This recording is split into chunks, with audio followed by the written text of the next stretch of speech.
Hello and welcome back to the Done Deal YouTube channel, and today we're joined with the Skoda Elroq, which is a long anticipated and hopefully a good selling car in Ireland, and we're also going to compare it to the EV3 with Mr. Mark Noble from Nobby on Cars. How are you, Dave? Good. So what's your argument with the EV3? Well, I don't know if it's an argument. We're just comparing cars. It might be a friendly argument.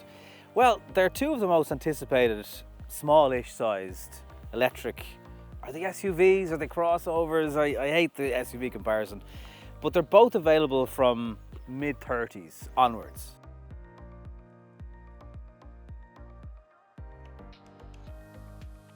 Both cars get a wiper. On the EV3 it's hidden. It's actually up here for aerodynamic qualities. And on the boot, Dave's probably going to tell me they're very similar also, but I'll give you the starting fact on this. 460 litres in the EV3. You can put some extra bits below here because there is an optional droppable shelf and there's little pockets on either side. But knowing Skoda as well as I do, there's probably more clever stuff in that car. It is marginally bigger here in the Elroq, 470 litres. Now, we'll note that both our cars have manual tailgates, which is unusual to see. So in here, there's a little bit of shelving here, which is nice and handy, a 12-volt socket. There's a tiny bit of storage in here, but nothing too crazy. And as a whole, it's a good sized boot, which is easy to load things in. The load cover here is actually fixed, whereas over there you can pull it back and forth, which is quite nice.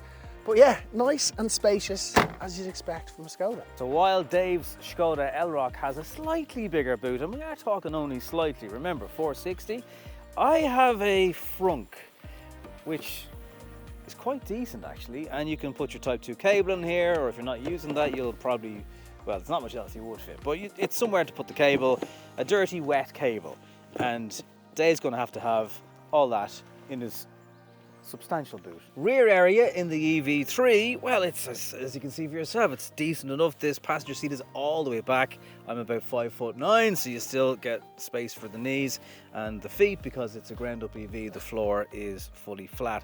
On some previous Kia models, you'll be able to recline this rear seat a little bit more just to give you a bit more space. You can't do that in this version of the EV3.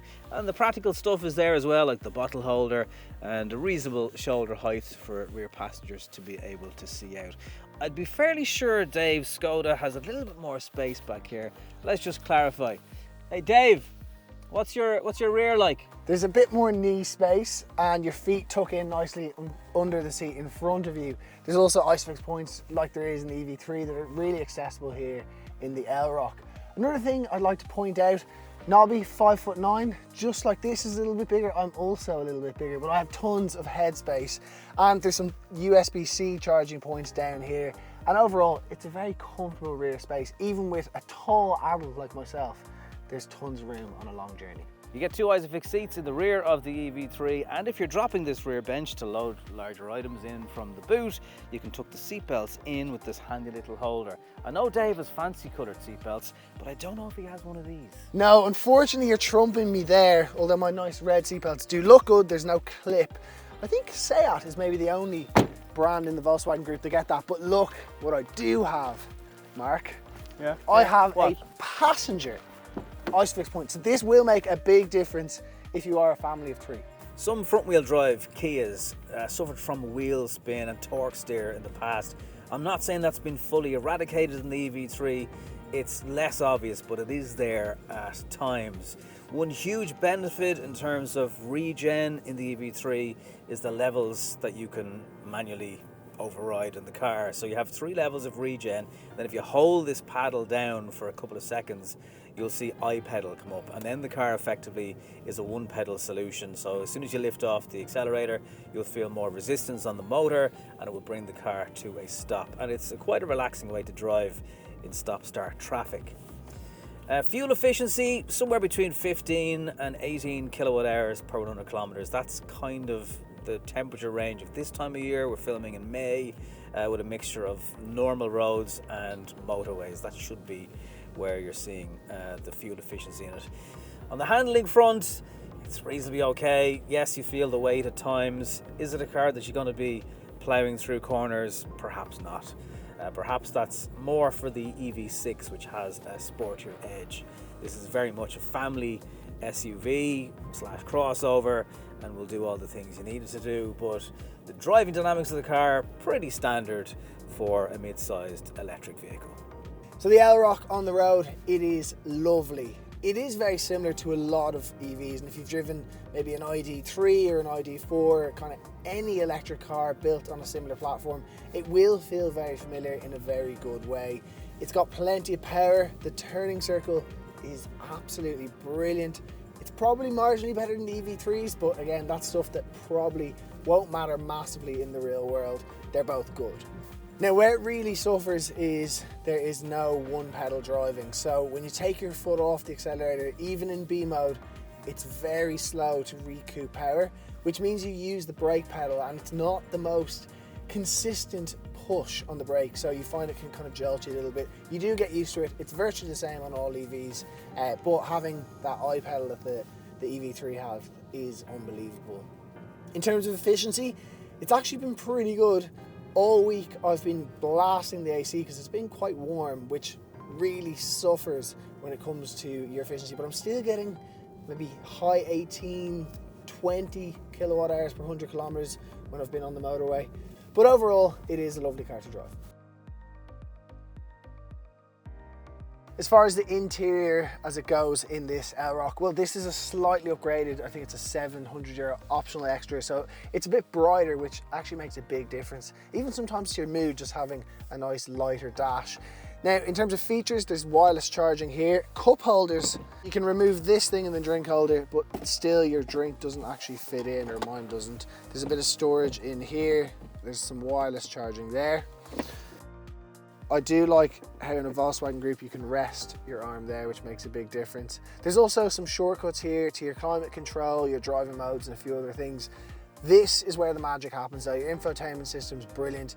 Apple CarPlay, it is wireless and it's really fast to connect. And that's where you tend to spend most of your time. There is obviously the menu itself, but generally in nearly every car, if it has Apple CarPlay, you don't go near that. The steering wheel is quite nice. I like how you can rest your arm here. And there's a small little screen up ahead of you which tells you things like your range, the speed limit, and a few other nice little details. But as a whole, really comfortable place to sit. And I actually think personally, this would be maybe my favorite interior.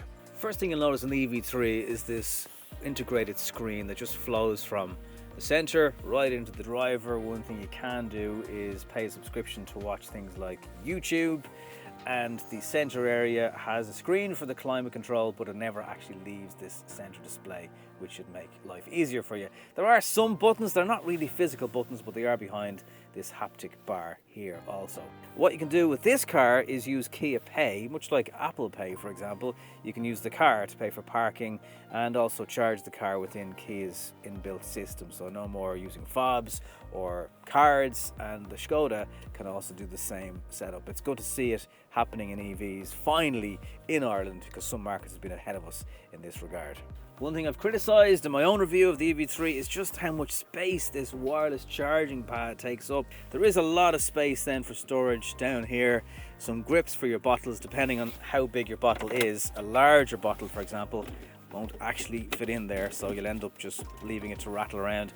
One of the tricks in the EV3 is this extendable center armrest, which you can use to rest a laptop on when you're charging. In summary, some people will probably love this kind of more simplified grey setup of the Kia. It's probably a little bit more flash inside Dave's Skoda. I've got bigger alloys. I know you do, but I don't know if that's always a good thing. No, it's not necessarily, but you can get smaller ones, but even 20-inch is kind of what's kind of the standard on the Elroq. And that is huge. And my parents have just bought an Elroq and they're retired pensioners and they're driving around with 20-inch wheels on a car. I think that's a bit mad. Yeah, it is. It's probably a little bit unnecessary, but it does look good. And that kind of leads us nicely into styling. I quite like this. I think it's called the Timiano Green. Green, yeah. Or this is just grey. But they do exciting colours. They actually do a very similar green, believe it or not. Now, in terms of weight, this is about 2 tonne. This is 1,800 kilos in the smaller battery, or just under 1,900 kilos in the larger battery. which is going to help with efficiency as well. Naturally, lighter car means less energy to move it. If you have the smaller battery with the standard range, you'll get 100 kilowatt DC charging, 135 if you have the larger battery and the long range versions of the car. Dave? Well, mine starts at 145 with the smaller battery, but it goes up to 175 kilowatts, which is quite substantial. And I actually was getting, well, I was getting about 130 during the week, but I found that very practical. Now, what I want to say though is, does yours come standard with a heat pump? I'm afraid it does. So yeah, this not so much. It's an extra 1,200 euros. They both have battery preconditioning though, so if you want to optimize the battery temperature to charge at that destination of your faster charger, you can do that in both cars. One other area that I think you personally prefer in my car is the location of the port. It is a massive difference. And actually, when I had one of these and I was test driving it, I pulled up to a charge point and there was loads of cars waiting. And then I looked and there was 2 free chargers and I asked, oh no, I can't use that one. And what it turned out is the location of the charge port there. Basically, a lot of the charge cables at fast chargers, they're quite short and they couldn't stretch over the boot, but they could stretch over the bonnet. And so I was able to charge and leave before one of the cars had even got a chance. Kia are famous for their 7-year warranty, which comes in this car, or 150,000 kilometers, whichever comes first. But there is actually an 8-year warranty on the battery, and they stand over to a 70% state of health. However, I am aware of some older e-Neros on the road here in Ireland with well over 250,000 kilometers on them and 90 plus state of health on the batteries. Yeah, so the warranty here on the Skoda, not as strong, it's 3 years. However, the battery is 8 years and 160,000 kilometers, which should be fine.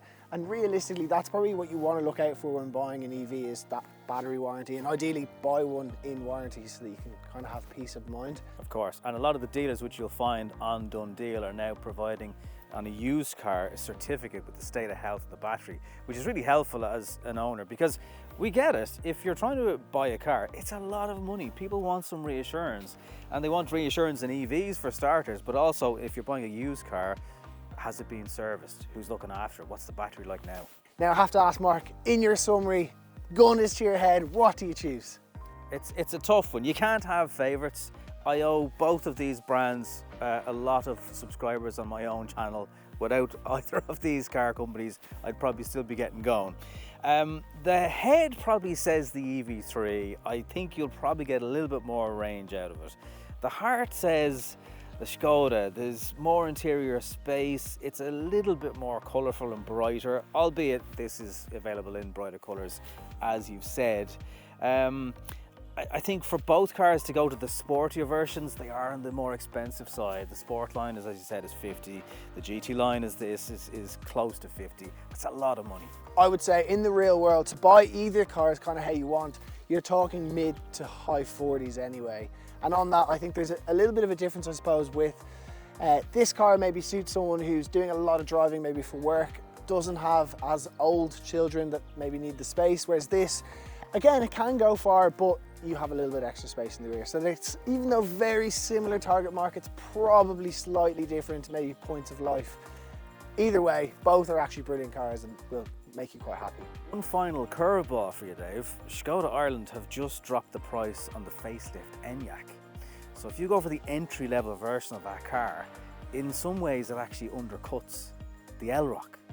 And that's just going to confuse matters even more. There's also a facelift version now of the EV6, but if you find a delivery mileage last version of the EV6, that's also going to be a similar price to this. It is a whirlwind. But anyway, let us know in the comments what you would pick. Thank you so much, Mark, for joining us in today's review, and we'll see you in the next one.